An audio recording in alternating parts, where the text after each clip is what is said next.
when you run a small business, you have to accept that you are the business. And when you stop, the business stops.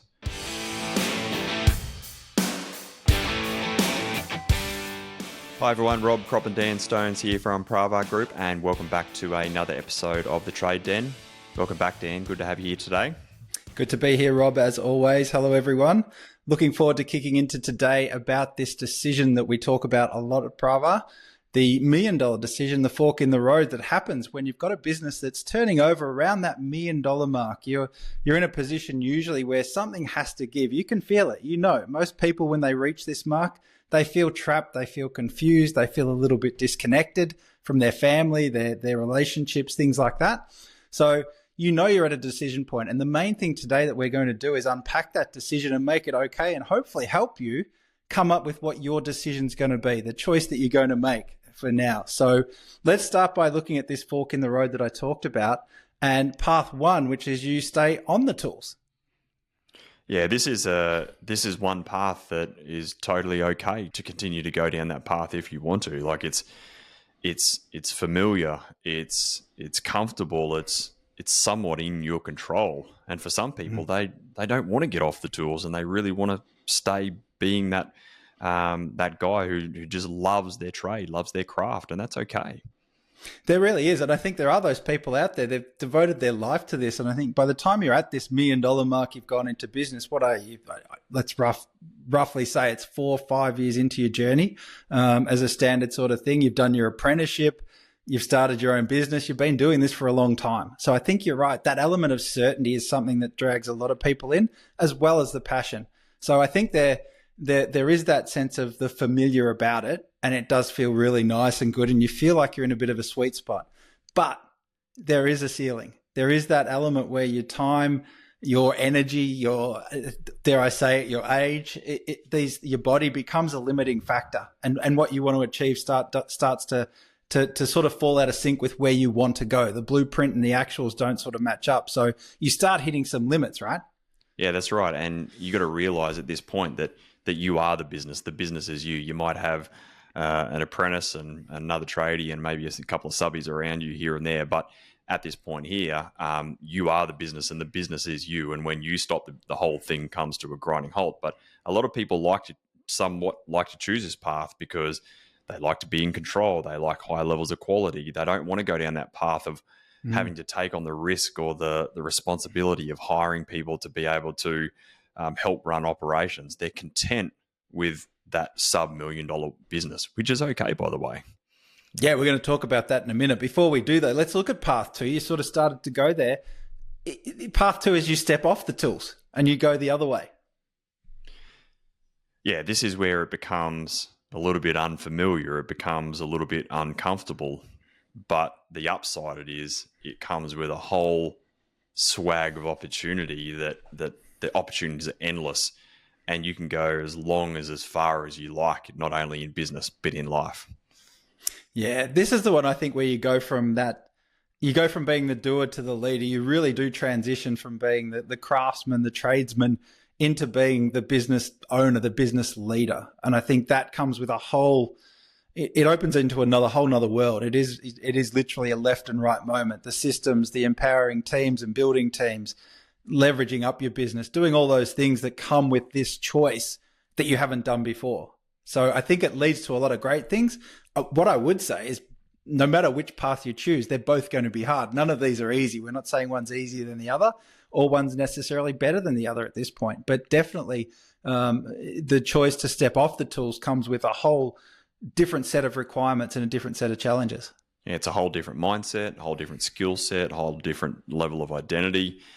You go from building stuff with your hands to building a business with through leadership and through people, and it takes a whole different skill set. But when you do step off the tools and go down that path, it does lead to scale. It does lead to building a business that creates profit, like leverage profit, something that's made without you having to be tied to you trading time for money. It does give you more freedom, and it can give you a business when built correctly with the right structure, a business that does operate without you being there for the day-to-day grind. So as you said before, there's definitely a hard path that you've got to go down no matter what path you choose. But there's definitely some really nice sweet spots down the line if you do choose to make that decision to get off the tools and build something that's got a level of sustainability to it. Yeah, I think you hit the nail on the head there where you sort of in time. I think you used those words just then, saying in time. And I think this choice and this path does have a time element to it. And I think it's another contrast between staying on the tools and off the tools. Staying on the tools, it's almost business as usual. Things go on. It's very immediate. I can see that. I've made that choice. Off we go and carry on.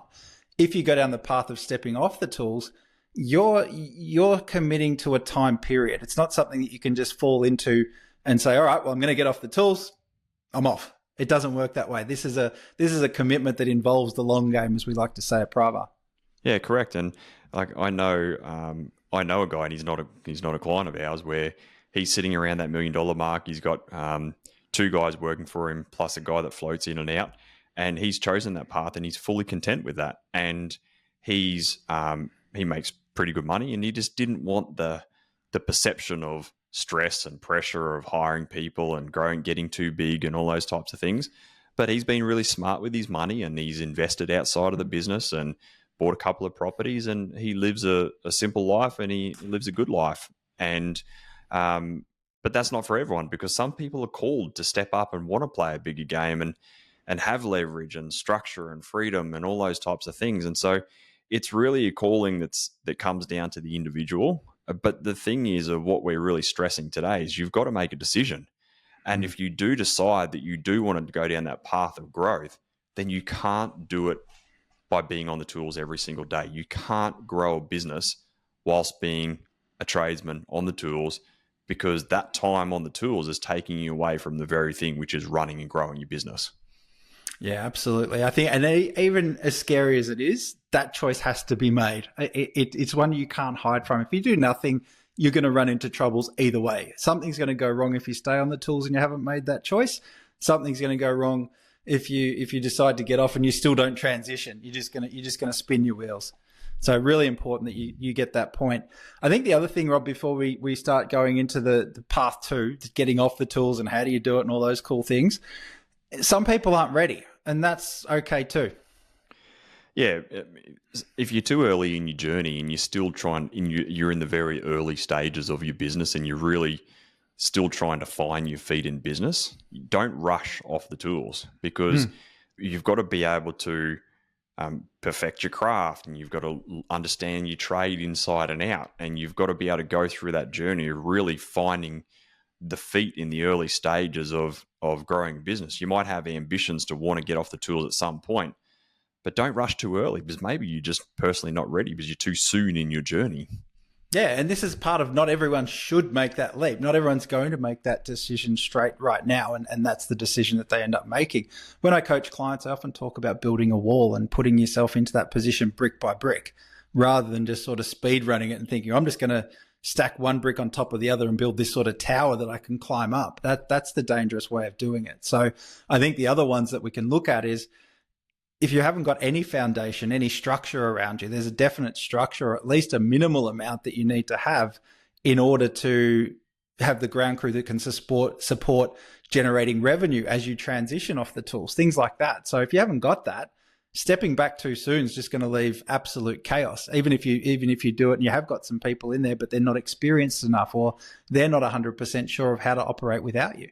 Yeah, and that comes with, like you alluded there, it's making sure you've got the right balance between good ground crew of tradesmen and apprentices. It's ensuring that you guys have the right level of experience and maturity within your crews. You guys have the right levels of tickets to be able to operate certain bits of equipment and machinery and all those types of things. So it's making sure you've got all these things in place and you've rounded out your ground crew nicely. So as you do transition off the tools over a period of time, your ground crew is stable enough to be able to be sustainable without you constantly getting dragged back in, because you'll never be able to move forward if you constantly get dragged back on site because you've got holes in your ground crew. Yeah, it's like trying to run into the wind. What about the other one that we've got to talk about? You're not ready if you haven't got financial capacity either. And that's really important. I want to camp out there for a minute and just explain what we mean by financial capacity. Yeah, I'm gonna use some very round numbers, and I'll probably get crucified because they're like, "What? People are charging $100 an hour. You can't make money on that." So just bear with me. I'm using a round number to make it nice and easy. Let's say, for example, someone in your ground crew costed $75 an hour, and you charge them out at $100 an hour. When you book yourself out to a job, then you charge out $100, you pay out $75, you make $25 an hour margin, for example. And what happens is as you start winding yourself back off the tools, then the salary that you've got to take home to be able to afford to pay you and your family comes out of margin. You become an overhead within the business. And so if you don't have the right amount of margin being earned from the right size ground crew, and you rip yourself off the tools too quick, then what happens is you will start putting the business in a poor financial position because your salary will become too high a expense to the business. You will bleed the cash flow of the business, and you'll put yourself under unnecessary financial stress because you've taken yourself off the tools far, far too quickly without the ground crew to be able to support that. So you got to make sure your business is in a strong enough financial position. And that's why it's roughly around that $1 million mark that there's enough of a ground crew to be able to make enough margin from their labor and materials to be able to afford you to be able to get off the tools permanently at that point going forward. And that's why it's the $1 million decision point as well. Yeah, nice summary. I like that. The other side of this we've talked about then, so you're not ready if, let's talk about you don't have the desire to. That's the other one, I think, and you mentioned that earlier, was that if you genuinely love being on the tools, you're passionate about your craft, there's nothing that says you have to get off the tools. Like you said, you've got your mate that is happy with where he's at, likes the work he does, loves it, I dare say. And we've had clients before that we've started coaching and they realize that they haven't really made the choice. They're sort of dipping a toe in the water and they figure it out and they're like, am I doing something wrong? Because I don't have this. This doesn't excite me at all, what you guys are coaching us on. This isn't what I want to do. Is this okay? And I don't think people understand that it's okay if you just don't have the desire to grow your business beyond yourself and a couple of guys. That's cool, right? Why don't you tell us that story of the conversation you had with a client the other day who did finish up with coaching because he didn't have the desire? Talk us through that. Yeah, we were talking and this guy was at pains to sort of explain that coaching was sort of not working for him and he was copping some pressure at home and things just weren't working out and it was a real tough time. But I really love coaching and the idea of being a better person and being, I really want to be happy was sort of where he was going with the conversation. Like he wanted to be fulfilled in what he did.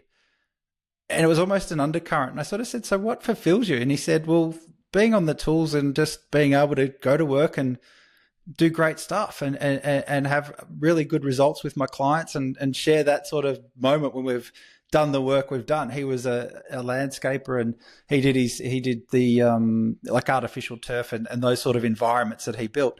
And part of that was his desire to keep doing it. And I sort of said, are you okay? Like, you'd be happy doing this, wouldn't you? And he said, yeah. I said, so why don't you just go ahead and do it?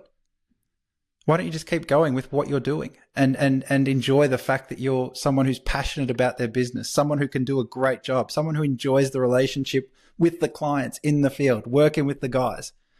And his answer, I took it for granted, but he said, is it okay to do that? And I was like, hell yeah. Like, that's fine. And the minute we did that, his whole demeanor shifted. The confidence came back. The confidence in his decision of what he was already feeling was there.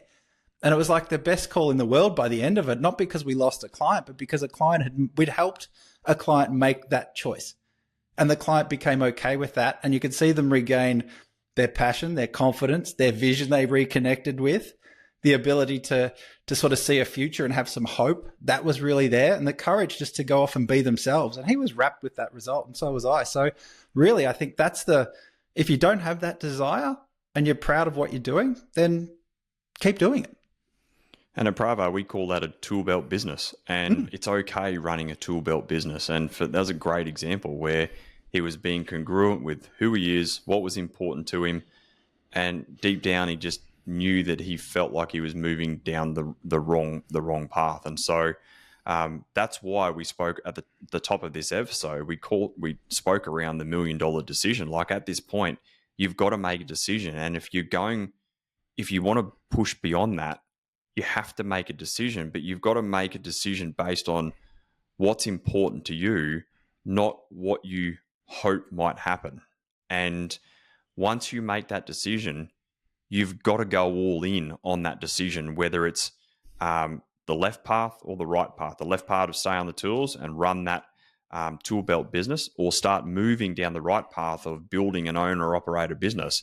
But if you're going to go the right path, you've got to accept that your role is going to change. You've got to transition off the tools, because you can't run an owner-operator trades business whilst having one leg over either side of the fence, still trying to be on the tools and still trying to get off. It just does not work. And that's why what we're trying to help you do today is make a decision and stick to it. And then that's the path that you can do to move forward. Yeah, absolutely. Let's talk through then why this decision matters. And I think the reason why I want to go there, Rob, is because it sort of feels like people do it with just gut feel or desire, or someone else said it was a good idea. I've seen other people do it. I've seen someone over there have that lifestyle business, or whatever they've based the decision on, without actually looking at what am I actually deciding, what's at stake here. And I think if we break that down into why it matters, we can then sort of then get into, well, what you can expect once you do make the decision. But let's go through that step that most people miss, which is why making the decision matters in the first place. What are you trying to do when you do make that decision to get off the tools? I think there's three elements of why it matters. Is because, number one, you get to unlock freedom. Number two, you get to create opportunity, like you get to build something. And number three is you get to actually build something that lasts, like it's got sustainability to it, not something that stops when you make the decision to stop. And I think that's why it's important that if you are ready to step off the tools, they're the three things that you actually get to create. Yeah, I want to break down this a little bit more. Unlocking freedom to start with, which is where you started. Let's be clear. We're not talking about you just get to put your feet up the minute you make the decision, go and play golf, sit on the beach, whatever is your fancy, go fishing, camping, whatever, you insert whatever hobby you want there. That's not what we're talking about when you unlock freedom. We're talking about the ability to regain some control over your day, but it still comes with responsibilities and some changes, right? It does. Fundamentally, what it means is you stop trading time for money, and instead of trading time for money, you start to focus on making margin and growing a business that makes profit. So your focus changes. So you go from working an hour to make $1 to growing a business that makes profit. Two completely different sorts of things, but that's the freedom, because then there's no cap on the amount of money that you can make, because the amount of profit that you want to ultimately make determines the size of the business that you want to build over a period of time. So this is where the freedom does come, because you're not constrained by how much you can make by the hours that you do work. Yeah, for sure. And then I think the other thing is that you unlock, how would I say it, strategic thinking. You start to become strategic in your approach to business. It's not about what you have to do. It's where do you want to go and how are you going to get there, as opposed to just do the work. We're on the tools. We've got a job to do. What's the next job? What's the next job? And we keep doing it. So I think being able to take that time off, to get that freedom to think about and work on your business without everything collapsing in on itself the minute you do, that's the other part of unlocking freedom that we're talking about. The ability to think strategically, I think, is a big one. Yeah, absolutely. What about creating opportunity? Again, there's the opportunity to generate leverage profit, as we talk about. There's that element of things, but there's also, you create opportunity for others as you start to grow your business. And I think even talking from your own example, growing Pravar, I think that's one of the things, if I was to look at it from the outside, is you're so proud of the ability to create opportunities for others in the business that you've then created, right? Yeah, correct. When you think about the coaching industry, there is the very, very high percentage of people who are just one-man band coaches, which is the equivalent of a one-man band trades business. The percentages are very, very high of coaches in the industry. And that's because they love their craft, they love their trade, and they just want to do that. There was a point in time in my journey where for about 5 years, I was a one-man band coach because I wanted to be a master of my craft, which is coaching. But there was a decision that I made where I'm like, I no longer want to be a coach. I now want to run a coaching business. And that was a decision that I had to make.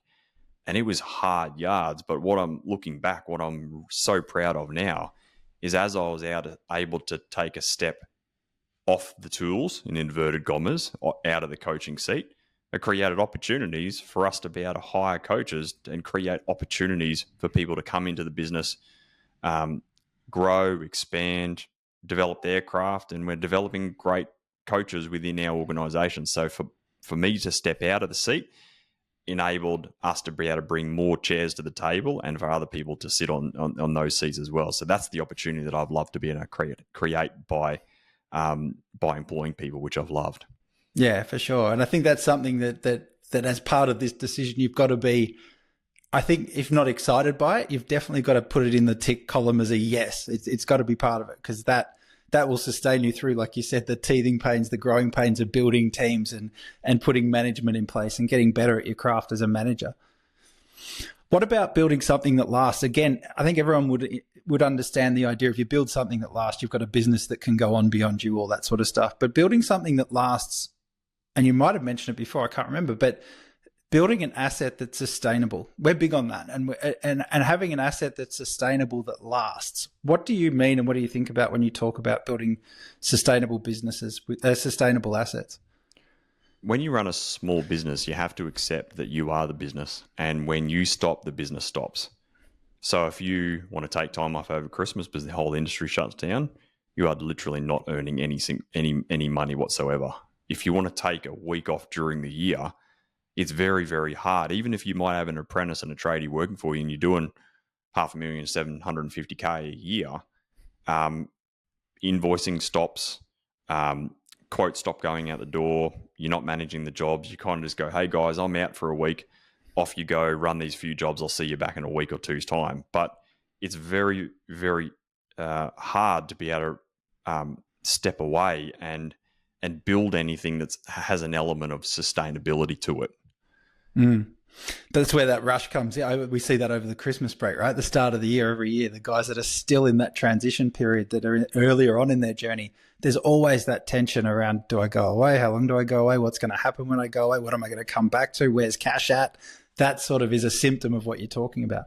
Correct. But as you start to then step off the tools and build something with an operational structure in there, depending if you go for an owner-operator business, which is you off the tools and a little bit of operational admin support, or if you take the big leap forward beyond that, which is a lifestyle business where you've got PMs and an estimator, which is a whole nother level and a whole nother beast of a business.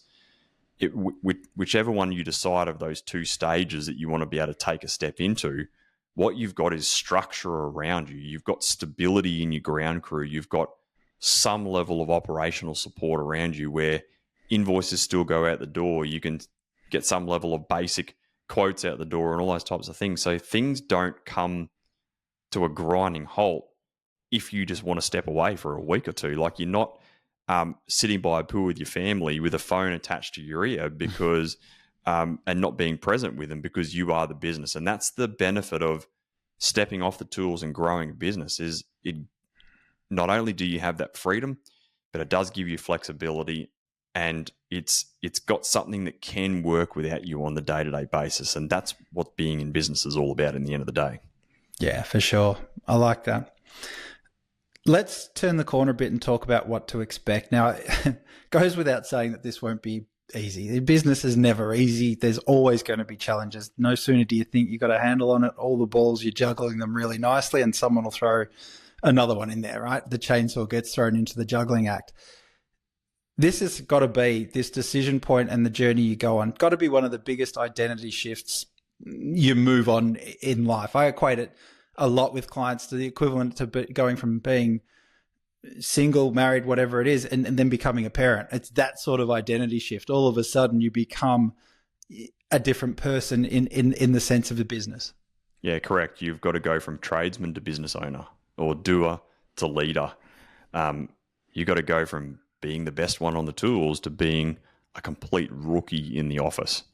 And so it's a huge identity change that you've got to go through, because what makes you a good tradesman doesn't equate to making you a great businessman. It's a completely different skill set, completely different mindset, completely different way of operating. And you probably got into your trade because you love the outdoors and working with your hands and building shit. But now you're sitting behind a desk, you feel lost, confused, don't know what to do. But you've got to learn to love your new role, and you've got to go on this huge identity shift from going from being a mate to a manager. So it's this huge change that has to go on for you to be able to make this transition. Yeah, and the old identity doesn't give up without a fight. It kicks in feelings. There's things that happen, and that's when you recognize it. And as we coach guys through it, we teach them to learn and listen to which identity, if you like, or which foot in which camp's talking to you at the time.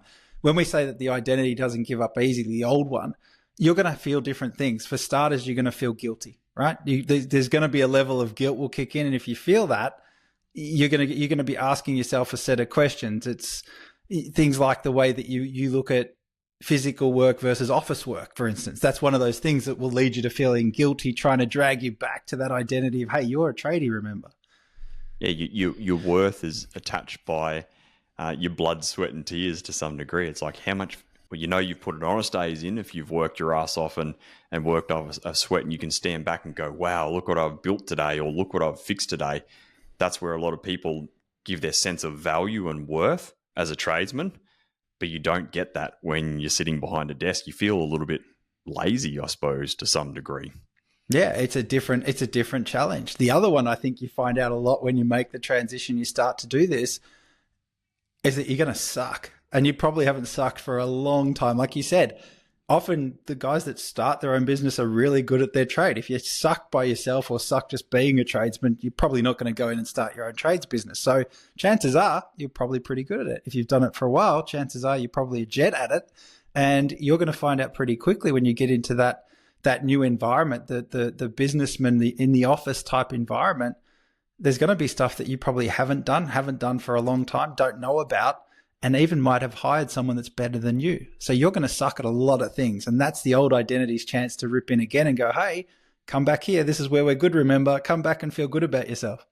Yeah, I remember having a strategy call with, he's a client still in launch. His name's Mark. And I remember his wife was on the call and or in the background of the call, and I could see that I was talking to Mark and we were strategizing where we're going, and I remember his wife wanted to say something. I'm like, come, what are you trying to say here? And she's like, I just don't get it. Like, why is it Mark fluff around in the office? He doesn't focus. He doesn't do this. And I'm like, what do you do for a job? And she's like, oh, I'm a PA for this. And I'm like, you got to remember, this is your trade. This is your craft. You're a career professional PA. You know how to use computers and IT and calendars and task management systems. I'm like, Mark's never been taught that. And I said, Mark, did you enjoy school? And he's like, no, I fucking hated it. And he's like, here I am. I love being outdoors, and now I'm stuck in this bloody office and I hate it. I suck at it. And I said, that's why Mark is flighty, and that's why he can't concentrate, and that's why he operates like he does, because A, he's still learning to love his new role, and B, he's never been taught how to do it, and that's where we come into play. But the moment I said that to his wife, she's like, I get it, because for her it's just natural, but for him it was such an unnatural environment where he sucked at it. He didn't enjoy it at the start, and that's probably why he got himself back out on the tools, because it was definitely a bit of a comfort zone for him. So it's so interesting when you really start unpacking it, why people behave like they do and why they find themselves back out on the tools from time to time. Yeah, and this is why we make such a point of saying what to expect. Expect it, anticipate it, then you can start to plan for it and you can see it coming and deal with it. So mistakes are going to happen. It's all part of the process. This whole idea of you're going to suck, no problems. You just can't quit. So really important that you do that. The last one I want to talk about then is the second guessing, the doubt that creeps in, that little voice on your shoulder sort of going, hey, you sure you cut out for this? Yeah, it's that little the devil or the angel on the shoulder, and there's the Simpsons episodes where you got to choose who you listen to, and on the angel's like, you can do this, we're going to go here, remember this is the type of business we want to build, but you got the little devil on the other shoulder going, you sure we can do this? Are you even capable of it? Do you really want it? Site's a little bit more convenient. Don't you miss being one of the boys? It's that seed of doubt that drips in, and you're going to second guess yourself, but you've got to learn to shut that negative voice out and remind yourself of why you've made this decision to get off the tools and just to stay the course and to be able to push through the negative voices that are going to appear from time to time. Yeah. And it comes up not just self-doubt around your own abilities and what you prefer, but also when you're building teams as well. Like it's costly to make this move. There's going to be mistakes. Guys are going to fuck up on site, right? There's going to be things go sideways. They're going to make silly decisions. All part of that process. All part of the discomfort of things. The idea that, yes, you can do it quicker. You probably always can until you've been off the tools for long enough, and then you're out of touch. But until that moment, you're going to have all those voices around, well, how good you were compared to the guys that you've got in your team that are trying to learn and develop and come to terms with this new world as well. Yeah, and I don't want to go into it too much today because we can do a whole nother episode on it. But when you hit this $1 million mark and you make the decision to get off the tools for good and go to the next level, you're entering onto a new ugly zone, and that new ugly zone comes with overhead. It's moving out of home. It's bringing some admin support in. It's you getting off the tools for good. It's bringing in job management systems. It's bookkeeping support, and that comes with overhead. And there's this space this zone you've got to push through. We call the hamster wheel.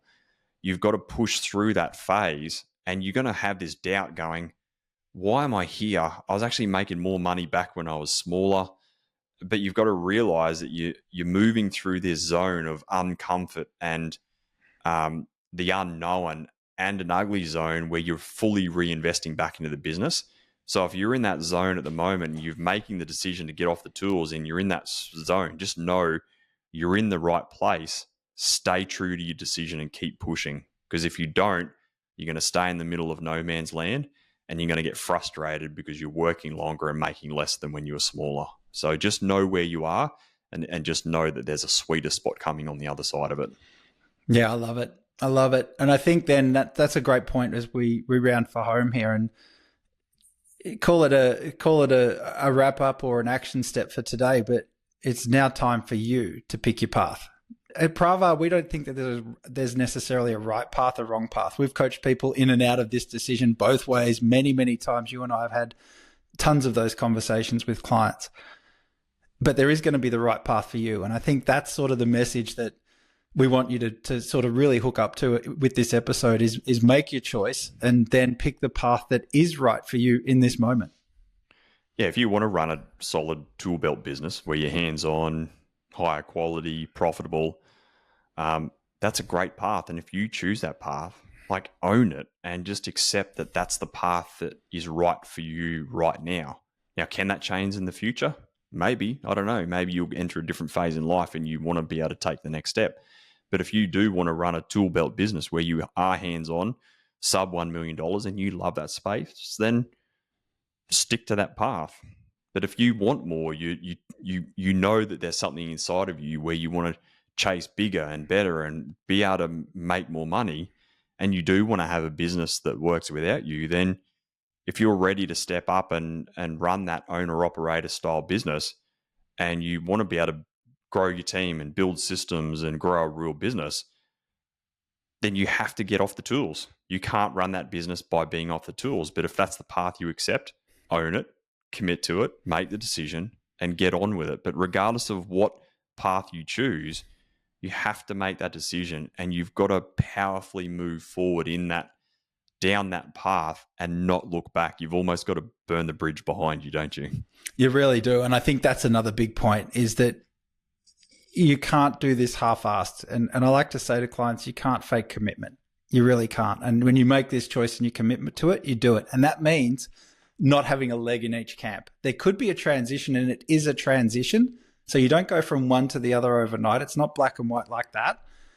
But you have to know what camp is your home base. You have to know what camp you're going to live in. You can't live between homes and flit backwards and forwards, because you'll end up with the worst of both sides. You're going to end up with poor performance on site operationally, and things are going to go sideways because you're not present enough, or you're not going to get the progress you need. You're going to burn through cash. You're going to end up making poor decisions. You're going to miss things because you're not spending enough time working on your business. So I think it's really important that we stress that you can't have a leg over each side of the fence. This is a decision that has to be made, one that you'll grow into if you're moving across, but you have to make the decision, commit to it, and start to identify as that's my new home base.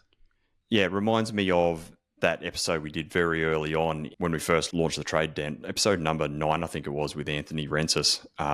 He told a really great story of when he was in that point where he had to make that decision to go, because even he was admitting where he's like, I was on site, I thought I was helping the boys out, but I was copping a million phone calls every day. I was trying to help them, but he realized that he was actually becoming more of a hindrance than an actual help, and that he just had to make that decision and go. And he was trying to do the one leg over either side of the fence, but the moment he made that decision and went, he transitioned off the tools, built his ground crew, got off the tools, and became sales focused, and bang, that enabled him to take off. And I think that's, go back and listen to that episode if you haven't done so, because it was an awesome story of what Anthony's been able to create. But I think it's just enough proof that once you make that decision, you've got to go all in. And it's the right decision for you though, but just know that one path gives you a job that you love.